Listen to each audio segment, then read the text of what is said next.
Hey, how's it going, guys? So today we're at Fire and Dice. We just got finished doing a single elimination or single one-round tournament. We played 5 rounds of Swiss. I have with me today.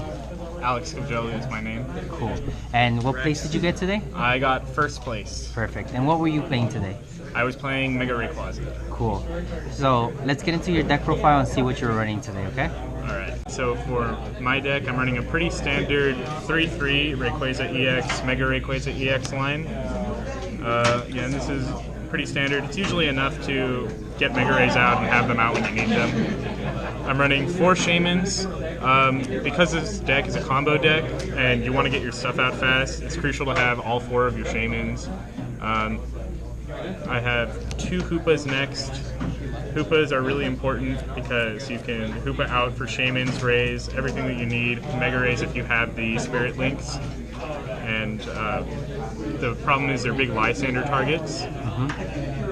2 Tapu Leles, pretty standard staple.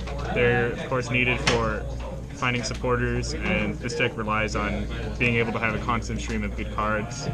Cool. 1 Dragonite EX.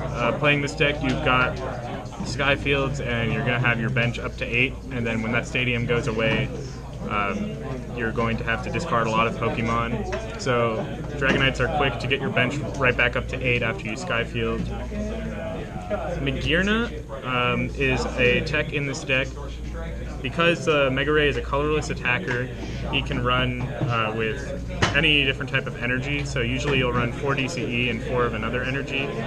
And I went with Magearna because it's very good, especially against Espeon and other cards that have effects like Turtonator. Right. 1 Tapu Koko promo. I really like this card. It's a free retreater and a double colorless attacker, and the attack is very helpful in pretty much all situations. Spreading out damage and stuff. Spreading damage, of course, and the free retreat can't be undersold, because if you don't have something set up yet and you want a 1-prize attacker out there for them to kill, then Koko is just a really good choice, and you can just keep it out of the active if you get what you want. And then lastly for Pokemon we have Oranguru, which is a very good support Pokemon. Drawing up to 3 N-proofs you. You can get out of really bad situations with it, and it's 1 prize, so if they take it out, it's not a big deal. Cool.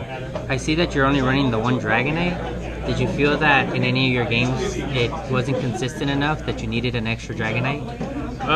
I think that running 1 Dragonite, it can be kind of dangerous, and a lot of Mega Ray players choose to run 2 Dragonites, but I make up for it by choosing to run 2 Rescue Stretchers, and normally I'll discard my Dragonite early and I'll Rescue Stretch it back up, and I can get it back with. Right, that works with Skyla and all of that as well. Right, all those combos. Yeah. Alright, cool, perfect.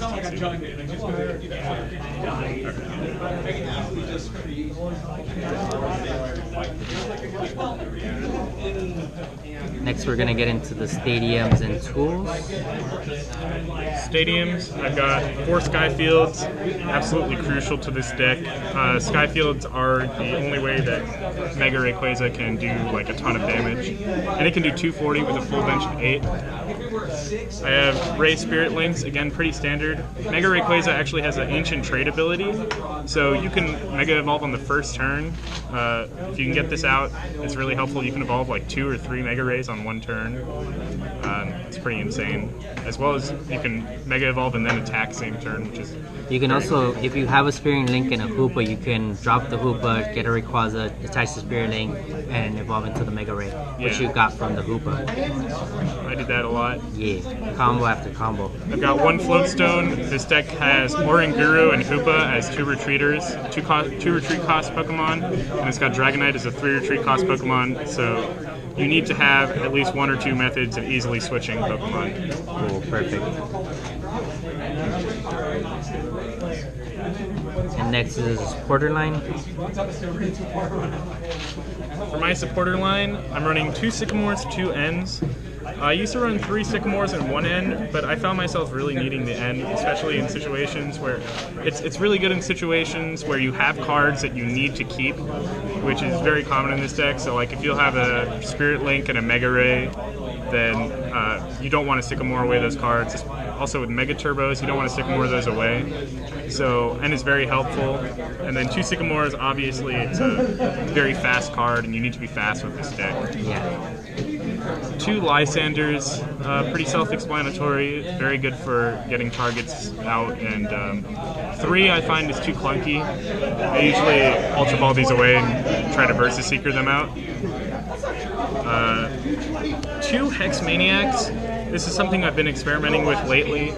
I find it to be super helpful against like Volcanion and against Greninja and against Vikabulu, which are 3 matchups that can be, they're kind of like 40-60 to 60-40 range. So it tips the matchups in my favor by a lot. Oh, perfect. 1 Mallow. This has a ton of synergy with Shaman. I can basically pick up any cards that I want, which is very helpful. Like if you have a Hoopa stuck out in the active, you can find a Float Stone. If you have a Ray and you have a Mega Ray and you don't have the energy needed, you can easily get a DCE Mega Turbo. This card kind of just gets you going. You know, it's very consistent, like adds consistency to the deck. As long as you have the Shaman in the hand. Yeah, you have the Shaman in hand. This is 1 Olympia. I like having a supporter switch card because I can Lele it out really easily. I can Versus Seeker for it. It's very searchable. And Skyla. Once again, this is just like a consistency card. I can pull out a Spirit Link, I can pull out a Mega Turbo, I can pull out a Float Stone. I can just get what I need to get going. Cool, perfect.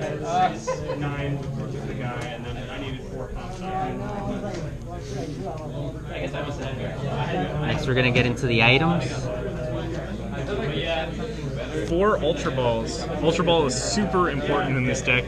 You need to get the Hoopas out. You need to get Shamans out when you want them. Rays, Mega Rays. And this deck has to go fast. You have to have everything in your hand when you need it. And Ultra Ball is a tool that you have to make sure that you have all of that. Cool.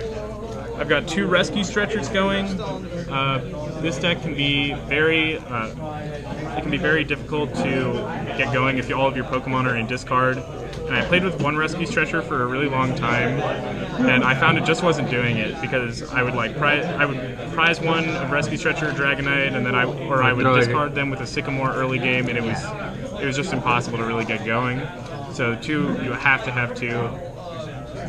3 Mega Turbos, pretty self-explanatory. This is just for getting your energies onto your Mega Rays. You can DCE Mega Turbo, and in 1 turn you'll be ready to attack. 2 Float Stones, 2 Field Blowers. It's okay. This is for Garbotoxin. Garbodor is super harmful to this deck because Hoopa, Shaman, Dragonite, Lele, pretty much every one of your support cards is useless when Garbotoxin Garbodor has an item attached to it, a Pokemon Tool card. So you desperately need these Field Blowers. I tried running 1 for a while, but again, it's very easy to Ultra Ball 1 of these away or Sycamore 1 away early game. Yeah. Finally, for the items, I've got 4 Versus Seekers.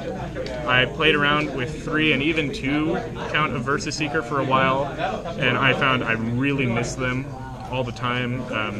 Again, with the Ultra Balls, you're Ultra Balling away supporters super often, so you're going to want your Versus Seekers to have your supporters accessible at any time. Cool, perfect. And last but not least, we're gonna get into the energies. Alright, energies, pretty self-explanatory. 4 double colorless energy. Rayquaza needs 3 colorless to attack. Double colorless plus Mega Turbo for a basic energy will get you able to use Emerald Break.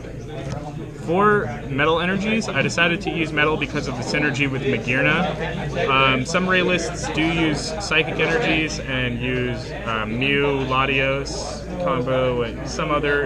I've seen Garbodor with Mega Rayquaza, but I think in the end the metal versions of Mega Ray are just the most consistent versions. Right. And again, it helps a lot against Espeon. You can't get confused. You can't get your DCEs put away by Drampa GX's Righteous Edge. I just find it to be so helpful. The Shell Trap as well. Cool, perfect.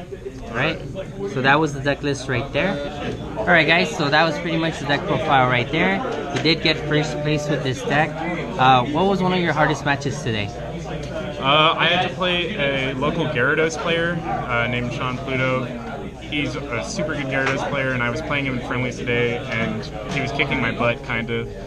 And I played him, and it's really hard in that matchup because he can go very quickly, as I can go very quickly. Yeah. So got to kind of be on my toes, but I pulled it off. You can do some crazy stuff with Coco and Hexmaniac. Another good reason to run 2 Hexmaniacs. Right. Yeah, the Splash Coco that you had in there, that's especially made for just taking down the Gyarados. That deck. He runs Machoke, but with the Hexmaniac, in one of our friendlies I took 4 prizes in one turn because I got his Gyarados and all 3 Magikarps, and he had to recover from that. Ouch. Yeah. But yeah. Alright. Well, we do have Worlds right around the corner. It's about two weeks out. Will we be seeing you at Worlds? I did not qualify for Worlds this year, but I will be trying to attend the Anaheim Open. I didn't get into the first registration wave, but the second registration wave I'm going to try. I'm definitely spectating. If you see me, make sure to say hi. Cool, perfect. Alex, thank you so much for being on the channel. With that said, guys, don't forget to like and subscribe if you haven't already. Make sure to share the video if anybody's trying to figure out how to play Rayquaza. He seems like he has a very consistent build and he knows what he's doing, so all the tips that he gave you today, take them to heart. With that said, guys, thank you so much for watching, and I'll see you guys next time. Thank you. Let's go, Rex City.